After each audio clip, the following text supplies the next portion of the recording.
Kita lanjutkan dengan langkah yang kedua dalam proses pengambilan keputusan, yaitu analisa.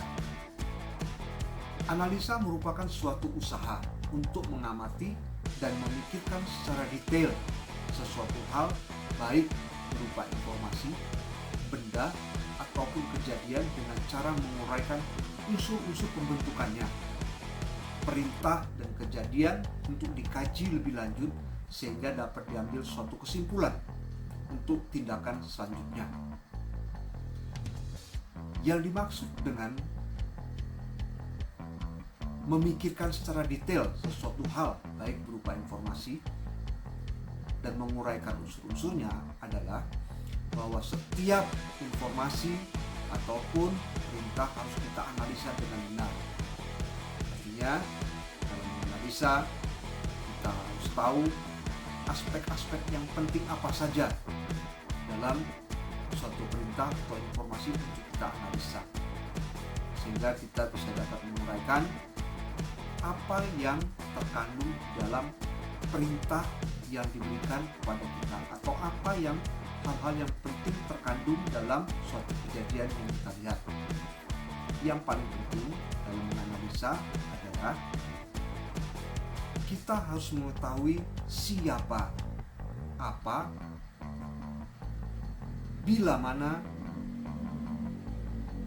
di mana, dan bagaimana. Ini kunci penting dalam menganalisa suatu perintah ataupun suatu kejadian. Dalam menganalisa seseorang pimpinan di lokasi, baik itu danru ataupun chief ataupun manajer lapangan, harus memperhatikan hal-hal sebagai berikut. Yang pertama adalah aspek kepentingan perusahaan. Artinya, kalau kita menganalisa, maka analisa itu harus bisa menguntungkan perusahaan di tempat kita bekerja. Yang kedua, aspek kecepatan pengambilan keputusan. Dalam menganalisa suatu perintah atau kejadian, maka aspek kecepatan untuk mengambil tindakan itu sangat dibutuhkan. Jangan menganalisa terlalu lama sehingga keputusan yang diharapkan untuk diberikan kepada bawahan atau diberikan kepada atasan sebagai saran itu terlambat. Yang ketiga adalah aspek legalitas yang tidak melanggar hukum. Dalam menganalisa suatu pengambilan keputusan, maka semuanya harus berdasarkan legalitas hukum. Jangan sekali-sekali keluar dari aspek legalitas hukum. Jika ini terjadi, maka akan mempengaruhi keputusan-keputusan lebih lanjut dan sangat mempengaruhi hasil dari satu keputusan. Yang kelima atau yang keempat adalah aspek teknis dalam bertindak. Dalam menganalisa suatu keputusan, maka kita harus bisa cepat secara teknis untuk bertindak. Apa saja yang diperlukan, bagaimana harus kita lakukan, itulah yang disebut dengan aspek teknis dalam bertindak. Kemudian yang terakhir, yang kelima adalah aspek dalam pengambilan keputusan.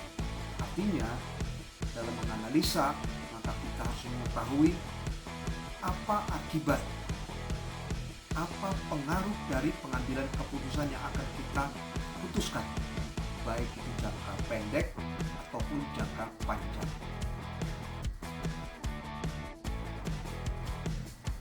Kita lanjutkan insan seperti dimanapun Anda berada, yaitu langkah ketiga, yaitu koordinasi.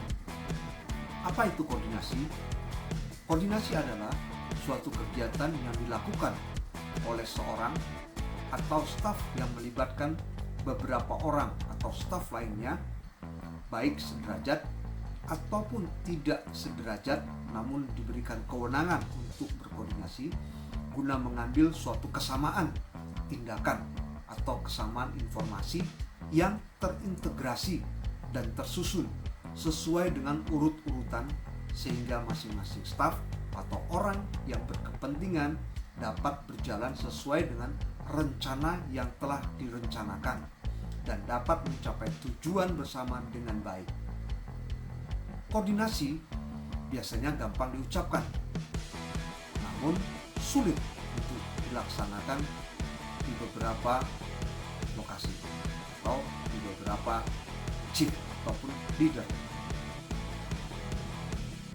Perlu adanya kebersamaan dan keberanian serta keseriusan dalam berkoordinasi. Bahkan dalam berkoordinasi mungkin juga diperlukan suatu pengorbanan.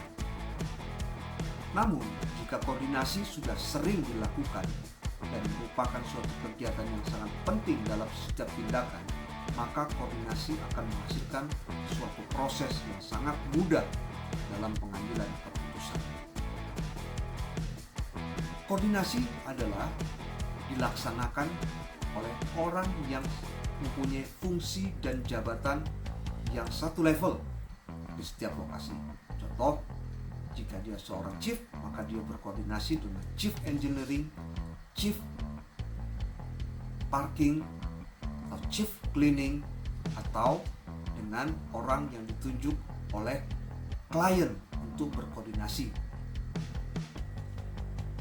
Kalau dia seorang danru, maka dia berkoordinasi dengan danru. Itu yang dinamakan dengan koordinasi. Jadi koordinasi tidak ada dengan bawahan, atau koordinasi tidak ada dengan bawah atasan. Kalau dengan bawahan, maka itu namanya perintah atau petunjuk. Kalau dari bawahan ke atas, itu kita sebut dengan mohon arahan dan mohon petunjuk. Baik, kita lanjutkan. Adapun hal-hal yang menyangkut koordinasi yang sangat penting kita ketahui, yaitu sebagai berikut. Tujuan koordinasi untuk menciptakan dan memelihara efektivitas kegiatan setinggi mungkin melalui sinkronisasi. Dalam berkoordinasi, maka kita harus menyampaikan tujuan untuk koordinasi ini. Jika kita berkoordinasi dengan orang lain, sekali lagi kita harus sampaikan tujuan koordinasi. Kemudian yang B, koordinasi harus dilakukan dengan memperhatikan waktu tujuan yang akan dicapai. Dalam berkoordinasi, maka isinya harus mempunyai suatu keputusan yang memperhatikan waktu pelaksanaan dan sasaran yang akan dicapai. Jadi tidak ada koordinasi. Contoh, kita akan berkumpul besok di pintu 1 setelah sholat zuhur. Itu tidak diperkenankan karena tidak ada kepastian waktu. Yang benar adalah kita akan berkumpul, besok akan berkumpul di pintu 1 pada pukul 2 atau 2.30 atau 2.15 atau jam 3, sehingga ada kepastian waktu. Dan sampaikan juga sasaran. Kemudian selanjutnya yang C adalah koordinasi harus dapat memperlancar secara sistematis setiap orang atau staf yang akan mencapai suatu tujuan bersama. Jadi koordinasi itu tujuannya untuk memperlancar atau membuat singkat suatu perjalanan atau suatu aturan atau suatu sistem. Itulah yang dinamakan dengan koordinasi. Tidak ada koordinasi yang akan mempersulit suatu sistem. Tidak ada koordinasi yang akan menghancurkan satu sistem. Koordinasi pastinya akan mempersingkat waktu, membuat efektivitas dan efisiensi. Kemudian yang keempat adalah B, koordinasi yang telah disepakati harus dijalankan secara disiplin dan ketat. Jika Anda berkoordinasi, maka hasil-hasil koordinasi harus dilaksanakan secara konsisten. Jangan keluar dari hasil koordinasi yang telah disepakati. Jika Anda keluar dari hal yang telah disepakati, maka seluruh kegiatan yang sudah direncanakan akan gagal. Kemudian E, koordinasi harus dapat mengefektivitaskan suatu tindakan dan mengefisiensikan waktu. Seperti saya katakan tadi, bahwa tidak ada koordinasi yang akan menghasilkan suatu kesulitan, dan tidak ada koordinasi yang akan membuat suatu sistem atau keputusan berlama-lama. Kemudian yang terakhir adalah dalam berkoordinasi, seorang pimpinan harus dapat meyakinkan orang yang diajak koordinasi. Artinya, jika Anda mengajak koordinasi beberapa orang, maka lakukanlah koordinasi dengan secara meyakinkan, dengan data-data yang Anda miliki yang valid, dengan informasi-informasi yang Anda punya secara benar, dan pengalaman-pengalaman Anda yang sudah teruji. Dan lakukan dengan komunikasi yang sangat meyakinkan, sehingga apa yang Anda koordinasikan akan menimbulkan keyakinan dari orang-orang yang Anda ajak koordinasi.